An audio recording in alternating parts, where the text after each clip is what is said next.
এতদিনের ব্যস্ততা কাটিয়ে ফেসবুকের পুরনো বন্ধুর সাথে আবার সেই ঘোড়ার রেসের মতো চ্যাটিং শুরু। এই প্রান্ত থেকেও মেসেজেস ছুটছে, আর ওই প্রান্ত থেকেও। টপিক বেসিক্যালি ওই সেম, আমার মন খারাপ হয়ে থাকার রিজন। ওকে, বেশি না টেনে বলছি, আমার ব্যর্থ প্রেমের আফসোস। একদিন হঠাৎ তুমি বললে আবার লেখালেখি শুরু করো।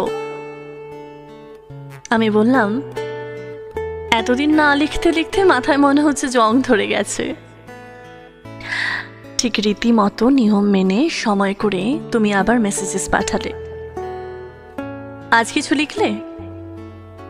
আমি বলে উঠলাম, আজ একটু চেষ্টা করলাম, কিন্তু যখনই লিখতে গেলাম তখন হাজার খেয়াল একেবারে জট পাকিয়ে গেল। কি নিয়ে লিখবো বুঝতে পারছি না, কোনো টপিকই মনে আসছে না। আর আবারও সেই রেসের ঘোড়ার মতোই ওই প্রান্ত থেকে তোমার মেসেজেস ছুটতে শুরু করলো। তুমি বললে, টপিক তো সেই একটাই, তোমাকে না পাওয়া, ব্যর্থ প্রেম।